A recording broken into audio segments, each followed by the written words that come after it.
ويسألونك عن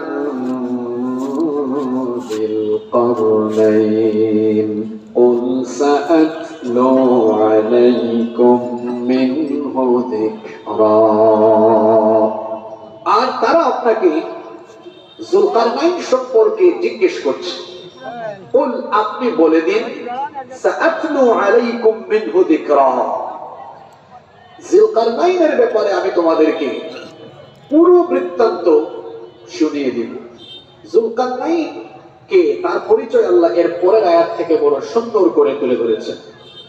রব্বুল আলামিন বললেন, নবী যুলকারনাইনের পরিচয়, তার সম্পর্কে আপনি এদেরকে বলে দেন, ইন্না মাক্কান্না লাহু ফিল আরদি ওয়া আতাইনাহু মিন কুল্লি শাইইন সাবাবা।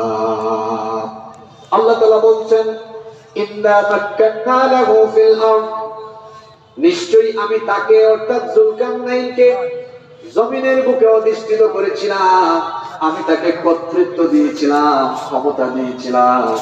শুধু তাই নয়, আল্লাহ তাআলা বলছেন, ওয়া আতাইনাহু মিন কুল্লি শাইইন সাবাবা, গোটা পৃথিবীর কর্তৃত্ব পাওয়ার ক্ষমতার জন্য যত রকমের উপায় উপকরণ দরকার, যুলকারনাইনকে সকল উপায় উপকরণ আর সরঞ্জাম যিনি দান করেছিলেন তিনি কে? খুব খেয়াল করে শুনবেন, আমি কিন্তু অপ্রয়োজনীয় কোনো কথা বলছি না, শুরু করে দিয়েছি। আপনারা ভাবতে পারেন, হুজুর দেশের চলমান পরিস্থিতিতে এখান থেকে আলোচনা শুরু করেছেন কেন?